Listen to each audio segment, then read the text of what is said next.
Anime review video number 16। तो आज की वीडियो में हम सोलो लेवलिंग के सीजन 2 का रिव्यू करने वाले हैं।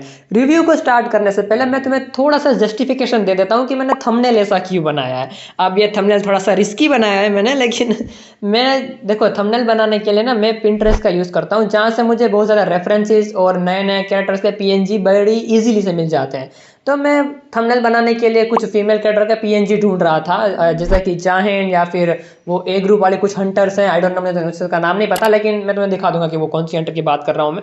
तो वो उन 3-4 फीमेल कैरेक्टर का मैं ऐसे कहूँ तो पीएनजी ढूंढ रहा था, लेकिन मुझे पीएनजी से ज़्यादा उनकी फैन आर्ट्स मिले। और वो फैन आर्ट्स में इतनी ज़्यादा फैन सर्विसिंग थी कि क्या बताओ। मैंने बहुत ज़्यादा ट्राई की थंबनेल के डिज़ाइन को बदलने की, या फिर मैं ट्राई कर रहा था कि थंबनेल में 2 से 3 फीमेल कैरेक्टर को इंक्लूड कर दूं, लेकिन नहीं हो पा रहा था। वो इतना ज़्यादा कंजेस्टेड हो रहा था कि दिखने में अच्छा नहीं लग रहा था।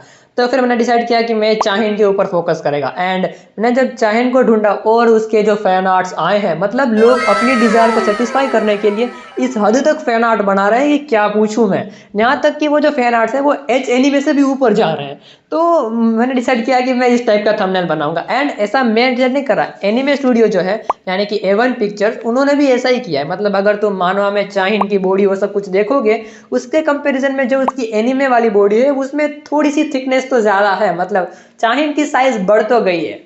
ओके, तो ये हो गया जस्टिफिकेशन कि मैंने थंबनेल ऐसा क्यों बनाया है। लेकिन अब सीधा आते हैं रिव्यू के ऊपर।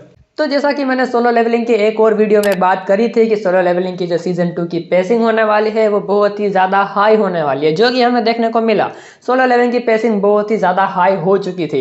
यहाँ तक कि तुमने दूसरे और कई यूट्यूबर्स के ऐसे वाले वीडियोस भी देखे होंगे कि सोलो लेवलिंग के इस एपिसोड में ये कुछ डिलीटेड सीन थे, या फिर ये कुछ मांगा का पैनल था जिसको पूरा इग्नोर कर दिया गया।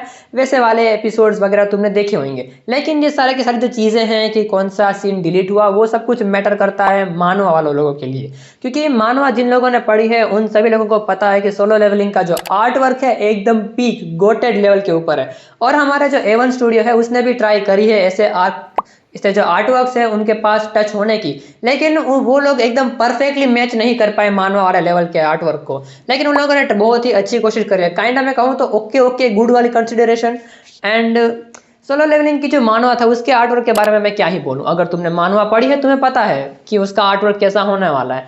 लेकिन प्रॉब्लम वहां पर आती है कि जिन लोगों ने मानवा पढ़ी है वो उन लोगों के लिए जो हमारा जिनू है वो बहुत ही ज्यादा ऐसा कहूँ गोटेड कैरेक्टर था। मतलब फुल पेसिंग में सब कुछ चल रहा है, स्टोरी में जो इतनी कुछ डेप्थ दिखाई नहीं गई है, सब कुछ ऊपर ऊपर से ओरा फार्मिंग हो रही है, लड़ाई वगैरह हो रही है, एकदम चैड ये सब कुछ हो रहा था। लेकिन सोलो लेवलिंग का एक एपिसोड जो था जो बहुत ज्यादा कंट्रोवर्सी में आया था, वो वाला एपिसोड जिसमें जिन्हों जो है वो अपनी मदर को इटरनल स्लीप में से वापस जिंदा करता है या फिर वापस रीगेन कर लेता है इलिक्सर ऑफ लाइफ की मदद से।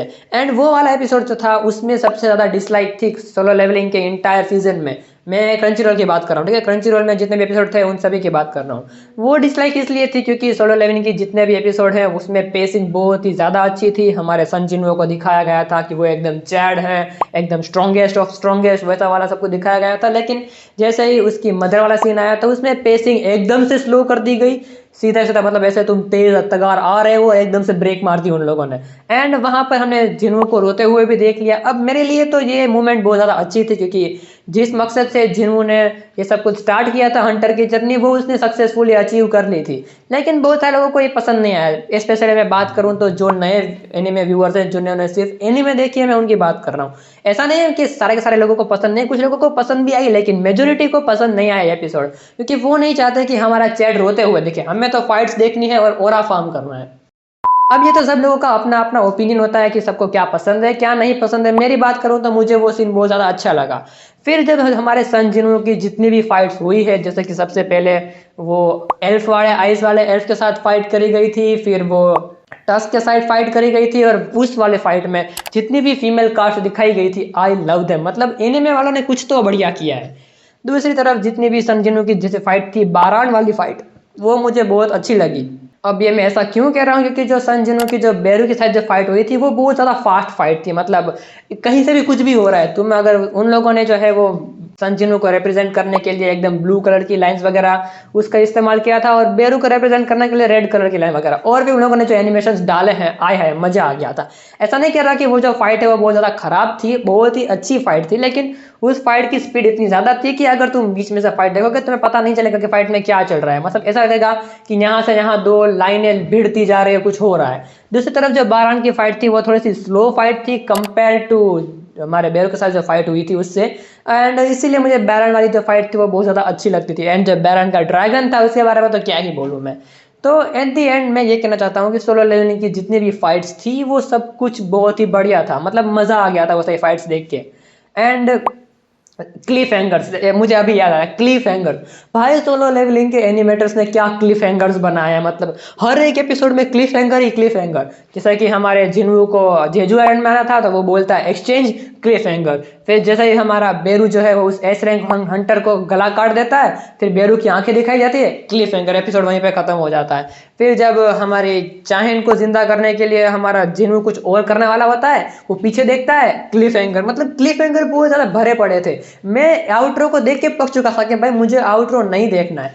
फिर जब सोलो लेवलिंग के सीजन 2 का आखिरी एपिसोड आया उसमें उन लोगों ने आउटरो यूज किया था, वो आउटरो जो है वो सीजन 1 की ओपनिंग थी। एंड ये डिसीजन मुझे बहुत ही ज्यादा अच्छा लगा कि भाई सीजन 2 के आउटरो में तुम लोग सीजन 1 की ओपनिंग यूज कर रहे हो, तो भाई मजा आ गया वो मुझे। एंड सीजन 2 के आखिरी एपिसोड में हमने बहुत सारे नए कैरेक्टर्स दिखाए गए हैं एंड मोमेंट पे। एंड वो जो जितने भी नए कैरेक्टर्स दिखाए गए हैं वो सारे के सारे कैरेक्टर बहुत ही ज्यादा स्ट्रॉन्ग लेवल पर है। कह दो कि वो सारे के सारे जिन्वू के लेवल तक तो आ ही चुके होंगे। एंड जब जिन्वू सीजन 3 में उन लोगों के साथ फाइट करेगा बहुत ही ज्यादा तबाही मचने वाली है। तो अगर तुम लोगों को लगता है कि सोलो लेवलिंग का सीजन 2 का पीक यहीं तक था, अब इसके आगे इतना भी कुछ इंपॉर्टेंट नहीं होने वाला है, तो तुम गलत हो। क्योंकि इसके आगे सीजन 3 और सीजन 4 में जितनी भी नई इंपॉर्टेंस आर्क आने वाली है उसमें जिन्वू का जो ओरा फार्मिंग होएगा, जो बैटल्स होएगी, बहुत ही ज्यादा मजा आएगा तुम्हें देखने में। देखो गाइस, आज के वीडियो के लिए बस इतना ही। मैंने बताया रिव्यू में मैंने कुछ ज्यादा कुछ बताया नहीं, हर जगह तारीफें ही करी है। तो या तुम्हें सोलो लेवलिंग का सीजन 2 अगर तुमने देखा है कैसा लगा, या फिर तुम अगर इसे बिंज वॉच करने वाले हो, तो जब तुम उसे देख लो तो कमेंट सेक्शन में आना, मुझे बताना कि तुम्हें कैसा लगा इसका रिव्यू। बाकी आज की वीडियो के लिए बस इतना ही। वीडियो अच्छी लगी हो वीडियो को लाइक करो, चाहे बने हो बेशक सब्सक्राइब करो। Till then thanks for watching.